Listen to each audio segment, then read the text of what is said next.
Hi friends, welcome back to our channel Hamsalekha films. నేను మీ హంస. డియోగర్లో బాబా బైజనాథ్ దేవాలయానికి అయితే మేము మార్నింగ్ వెళ్ళి దర్శనం చేసేసుకున్నాము.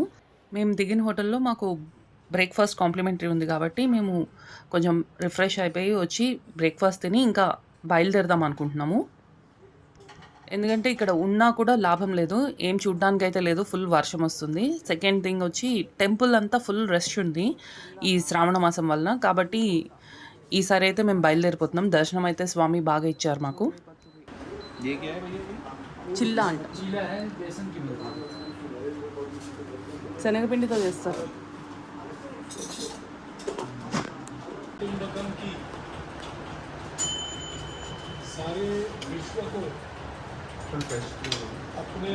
फ्रेश वाला दे दो ना.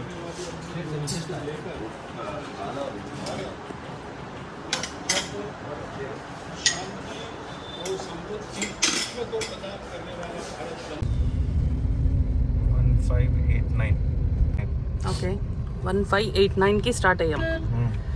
అంటే కిలోమీటర్స్. ట్యాంక్ ఫుల్ ఉందా? Tank full. 10:54 టైము. మా బుడ్డి శివుడు గురించి పాపం లైన్లో అంత కష్టపడి పెద్ద లైన్లో వచ్చారు వాళ్ళు. ఆ నీళ్లు తీసుకొచ్చి శివుడి మీద పోద్దామనే కదా, నీ మీద పడలే మరి. అది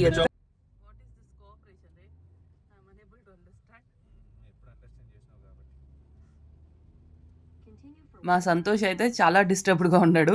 ఎందుకంటే ఇంతమంది జనాల్ని అలా తోసుకోవడం, అట్లా కొట్టడం, ఇవన్నీ తట్టుకోలేకపోయాడు. అందుకే ఫస్ట్ వెళ్ళిపోదామని డిసైడ్ అయ్యారు.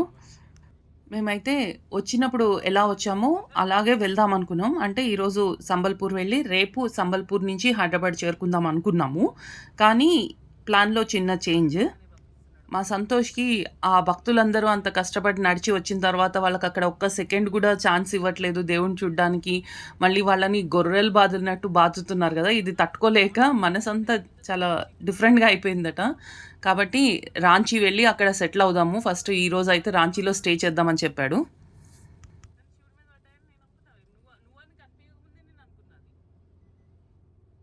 సో ఈరోజు మన ప్రయాణం రాంచీకి. డియోగర్ నుంచి రాంచీకి సుమారుగా 247 కిలోమీటర్లు. మనకి 6 గంటల సమయం మినిమం పడుతుంది. ఈ డ్రైవ్ అంతా via national highway 114A and national highway 320 మీద సాగుతుంది. ఒకవేళ మేము అనుకున్న విధంగా సంబల్పూర్ వెళ్ళాల్సి వస్తే 13 గంటల సమయం మనకి డ్రైవింగ్ సమయం పడుతుంది. 575 కిలోమీటర్లు డ్రైవ్ చేయాలి ఈరోజు. అది మొత్తం నేషనల్ హైవే 114A మీదే సాగుతుంది. ఆన్ అన్ యావరేజ్ 5,000 టెంపుల్కి పెట్టేసుకోవాలి. మేబీ అటు దోసి ఇటు దోసి ఏదో ఒకటి దోచేస్తూనే ఉంటారు. ఇంకా మీ అక్కకి పూజకి పెట్టేసి రవికి పూజకి చెప్పేసి అందరిని తోసుకుంటూ తీసుకెళ్ళాడు పాపం. ఇంకా మన ఈయన రజనీకాంత్ గారు ఇక్కడికి రాలేనట్టున్నారు. తెలుసో తెలీదో పాపం. ఈసారి లెటర్ రాస్తా ఆయనకి, ఓ మెయిల్ పెడతాను. ఇక్కడ డియోగర్లో కూడా ఒక జ్యోతిర్లింగం ఉంది, మీరు మర్చిపోయినట్టున్నారు చూడటం. ఎంతసేపు హిమాలయ అందరూ దాన్ని రచనములో చేశానంట యోగి ఆదిత్యనాథ్ కాళ్ళ మీద పడ్డదానికి.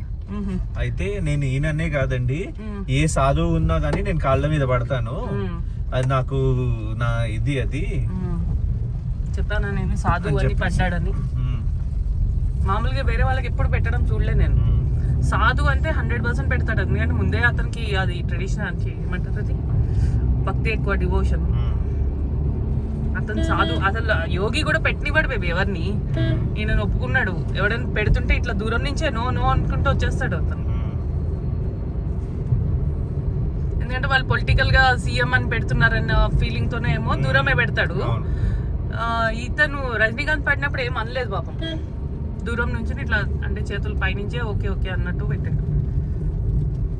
ఫస్ట్ అయిన స్వామీజీ, దాని తర్వాతే సీఎం. మళ్ళీ వర్షం తగ్గింది. అబ్బా, ఆనంద బాష్పాలతో వెళ్ళి రండి మళ్ళీ రండి అని చెప్పి పంపించినట్టుంది నాకైతే కదా. ఈ భక్తుల ముందు మిమ్మల్ని సరిగ్గా చూసుకోలేకపోయాను, ప్లీజ్ మళ్ళీ రండి, ఏమనుకోకండి, నన్ను కళ్ళ నీళ్ళు తుడుచుకుని మరి పంపించినట్టు అనిపించింది. బూబుగాడు ఏడిస్తే కళ్ళలో నీళ్ళు వచ్చేస్తాయి చూడు, ఇంత ఉంటాయి. అది ఇట్లా తుడుచుకోవడం వేరు, కళ్ళల్లో మట్టుకే నీళ్ళు ఉంటాయి చూడు, బ్లూ బ్లూ నీళ్ళు వస్తాయి. అట్లా శివుడు వేళ పాపం ఫీల్ అయ్యాడు అనిపించింది నాకు. ఏమంటావు?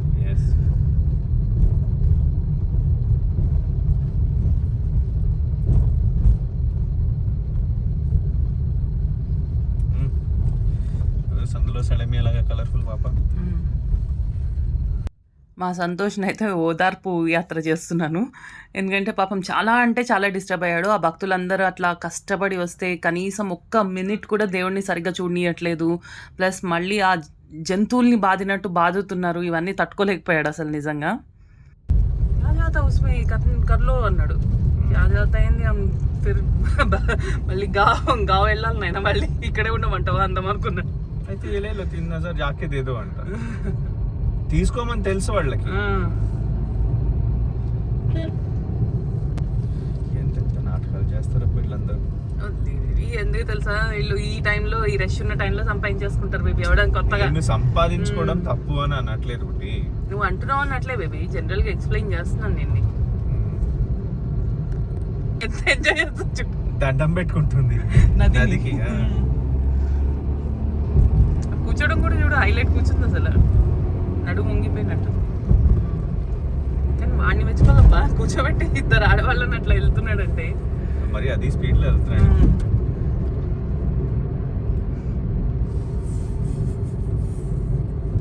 ఇక్కడే టీ జంక్షన్ బుటి, జాగ్రత్త అన్నావు.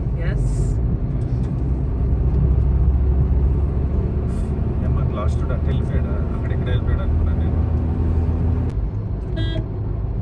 ఇంతగా మనం బట్టలే కొనుక్కోలేదు పెళ్లి రోజు. ఇంతగా మనం పాటలే పెట్టుకోలేదు. అంటే శివుడు ఆనంద బాష్పాల ముందు పాటలు ఎంతలే అనిపించింది. సీరియస్లీ నాకు అదే అనిపించింది చూడు, మనం వెళ్తున్నప్పుడు ఫుల్ వాటర్ గా ఏడుస్తున్నట్టు, జాగ్రత్తగా వెళ్ళి రండి మళ్ళీ రండి అన్నట్టు కదా అనిపించలే.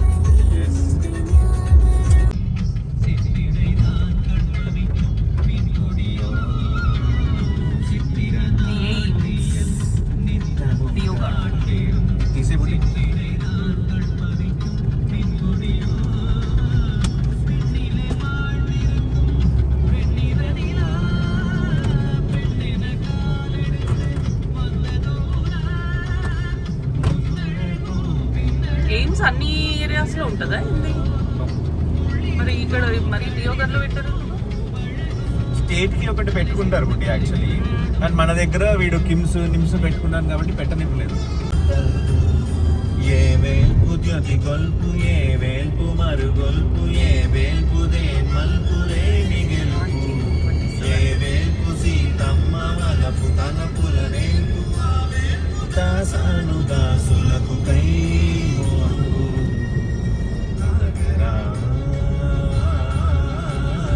బియోగర్ అనే గ్రామం నుంచి అయితే బయటకు వచ్చేసాం, హైవే మీదకి వచ్చేసాం. Maruti, Jayabheri Maruti, you have it in Hyderabad. Yes, మేము కొంచెం ముందుకు వచ్చిన తర్వాత టీ బ్రేక్ గురించి ఆగాము. అయితే మేము అప్పటి వరకు అబ్జర్వ్ చేసుకోలేదు, కార్కి నెంబర్ ప్లేట్ ఉంటుంది కదా, అది స్క్రూస్ ఏవో ఇప్పడానికి ఏదో ట్రై చేస్తున్నట్టున్నారు ఎవరో. అది సగం రోడ్డుకి వేలాడుతూ ఉంది, సగం విరిగిపోయింది యాక్చువల్లీ. అది దాన్ని ఇంకా ఎట్లా చేయాలా అని ఇంకా అక్కడి నుంచి, ఎందుకంటే మళ్ళీ హైవే మీద ఎవరైనా పడితే అదొక పెనాల్టీ పడుతుందని ఇప్పుడు దాని గురించి సెర్చ్ చేస్తున్నాం, ఎక్కడ ఫిట్ చేయించాలి ఏంటి అని. ఎందుకంటే మన దగ్గర దొరికినట్టు ఇక్కడ షాప్స్ అనేవి అంత తొందరగా దొరకవు, ఇదంతా అడవి ప్రాంతం. ఒకవేళ ఎవరూ దొరకలేదనుకోండి, ఏంటి పరిస్థితి అన్నది కూడా ఆలోచించుకోవాలి కదా. ఫైనల్గా మా సంతోష్ అయితే ఎంక్వైరీ చేసి ఒకళ్ళనైతే పట్టుకున్నారు చేసే అతన్ని. ఈ విషయంలో పడినప్పుడు మధ్యలో ఒకటి మాకు టోల్ దాటాము, అది నేను వీడియో తీయలేదు, మిస్ అయిపోయింది. సో ఈ రూట్లో మనకి first toll Navsari toll plaza అంటారు, అక్కడ 20 రూపాయలు ఛార్జ్ చేస్తారు, మనం బై క్యాషే ఇవ్వాలి. ఈ టోల్ని మేము 12:45 PM క్రాస్ చేసాం. నేను వేరే వాళ్ళ ఫోన్లు ఎత్తాను. 3:28 ఇప్పటికి. ఇంకా ఇక్కడి నుంచి ఇంకా ఒక 400 కిలోమీటర్స్ అయితే ఉంది. 10 hours చూపిస్తుంది, చూద్దాం. ఈరోజు రాంచీలో వెళ్ళి అక్కడ హోటల్ స్టే చేద్దామా అనుకున్నది మేము మధ్యదారిలో ప్రిపేర్ అయ్యాము. అప్పటి వరకు మేము సంబల్పూర్ వెళ్దామని అనుకున్నాం ఈరోజు. మా బుడ్డి మొత్తం మూడ్ ఆఫ్ అయ్యాడు ఈరోజు.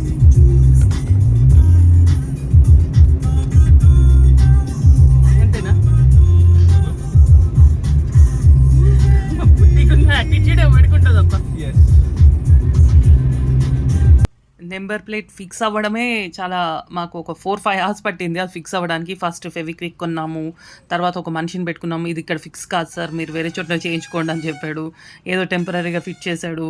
ఇట్లా మాకు ఒక 3-4 అవర్స్ జర్నీ ఇట్లాగే సాగింది ఈ ఉత్కంఠతో. మెయిన్ ఏం ప్రాబ్లం లేదు యాక్చువల్లీ, దానికి అంత వరి అవ్వాల్సిన అవసరం లేదు. కాకపోతే మైనింగ్ ఏరియాలో తిరుగుతున్నాం మనం, కాబట్టి ఎవరైనా ఏదైనా పట్టినా కూడా పెనాల్టీస్ అవన్నీ బాగా పడతాయి. అందుకు మేము కొంచెం దాని మీద శ్రద్ధ ఎక్కువ తీసుకున్నాం.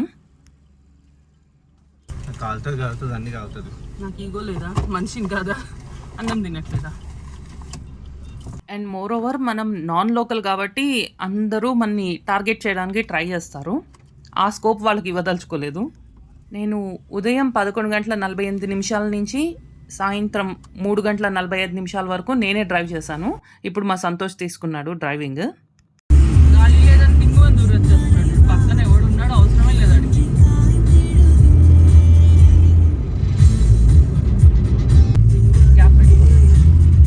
అందుకే అక్కడ కూడా ఎక్కడ బ్రేక్ కొట్టాను. ఈ రోజు డ్రైవ్లో ఇది మనకి సెకండ్ టోల్. ఇదే ఫైనల్ టోల్ కూడా ఈ రోజు డ్రైవ్కి అయితే, రాంచీ వరకు.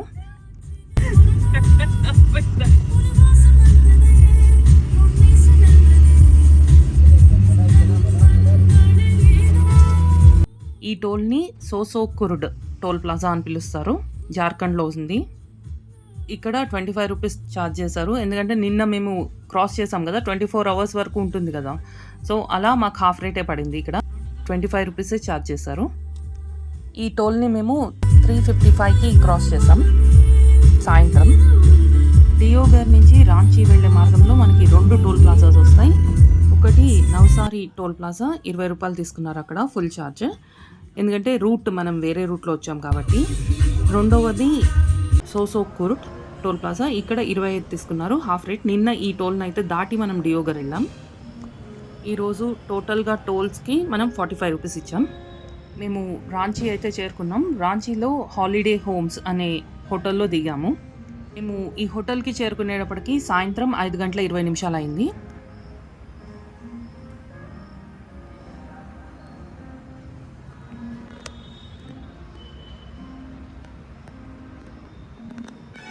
రాంచీలో ఇది 3 స్టార్ హోటల్, కానీ చాలా బాగుంది, వెల్ మెయింటైన్డ్.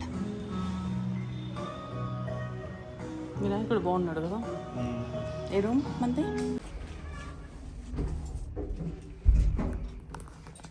వైఫై కా పాస్వర్డ్ क्या होगा भैया? మాకు డియోగర్ నుంచి రాంచీ హాలిడే హోమ్స్ చేరుకోవడానికి సుమారుగా 6:30 గంటల సమయం పట్టింది.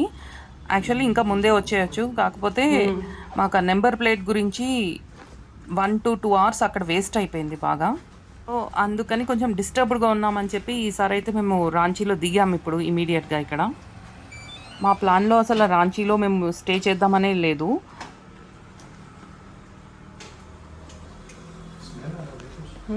Room freshener.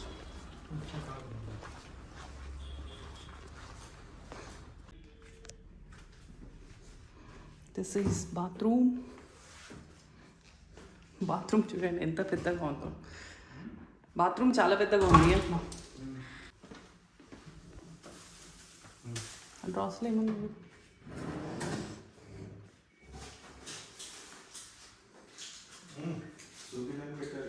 ఏం పెట్టారు ఇక్కడ? Dental kit, comb, shower cap, shaving kit, conditioner, moisturiser, shower gel, shampoo. మా బుడ్డి మొత్తం అప్సెట్ అయిపోయింది ఈరోజు. నో మరి దేనికి తలనొస్తుంది నాకు, నిద్ర లేదు బుట్టి నిన్న. ఉంది ఇచ్చాడు. This is executive suit, 5,600 rupees.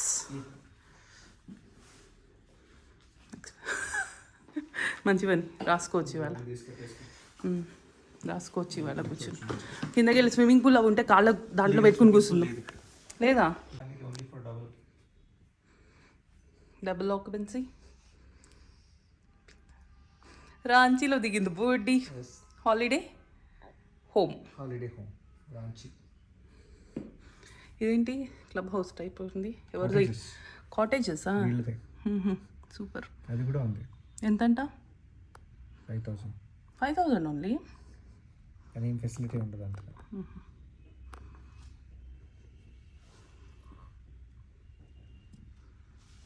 Swimming pool లేదా?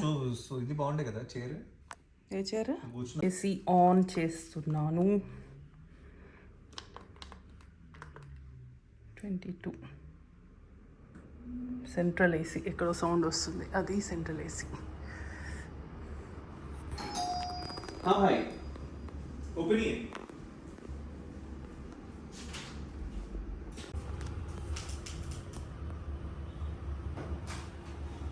ఆఫ్ हो गया. This is executive room. మనం ఫస్ట్ బాత్రూమ్ చూద్దాం. మా బుడ్డి ఈజ్ ఇన్ బాత్రూమ్. కొంతసేపు అవ్వాలనుకుంటా, గీజర్ ఆన్లో ఉంది కదా.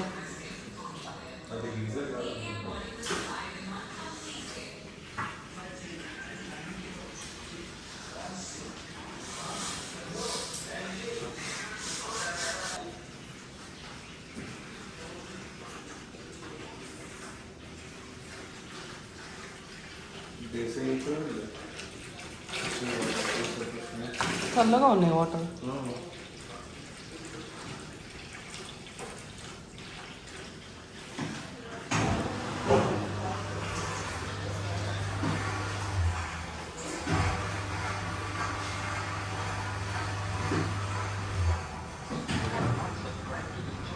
The room executive suite.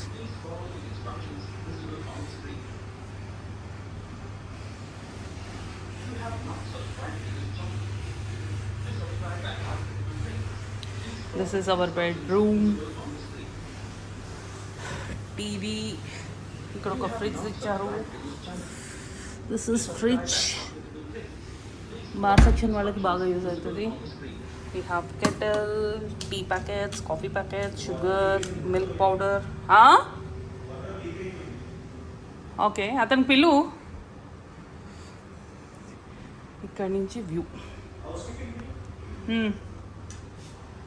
చెప్పు నువ్వు, ప్రాబ్లం ఏముంది అన్నది.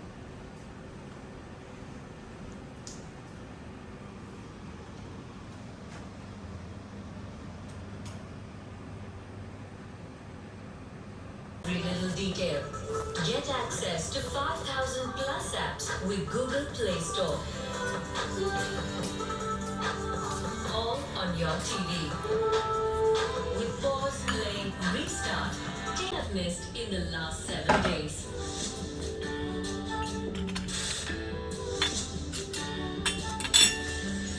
With 22 plus premium apps.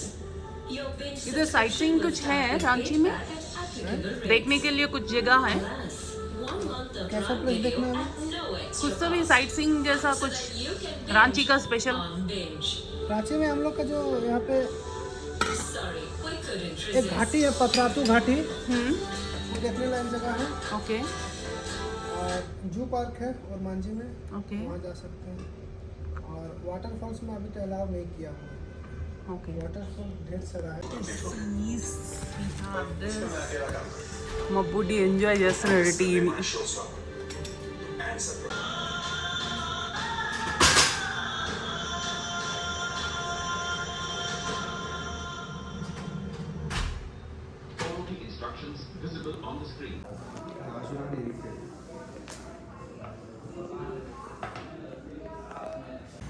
ఇదే మేము రాంచీలో దిగిన hotel, 3 star hotel, holiday homes. చాలా అంటే చాలా బాగుంది.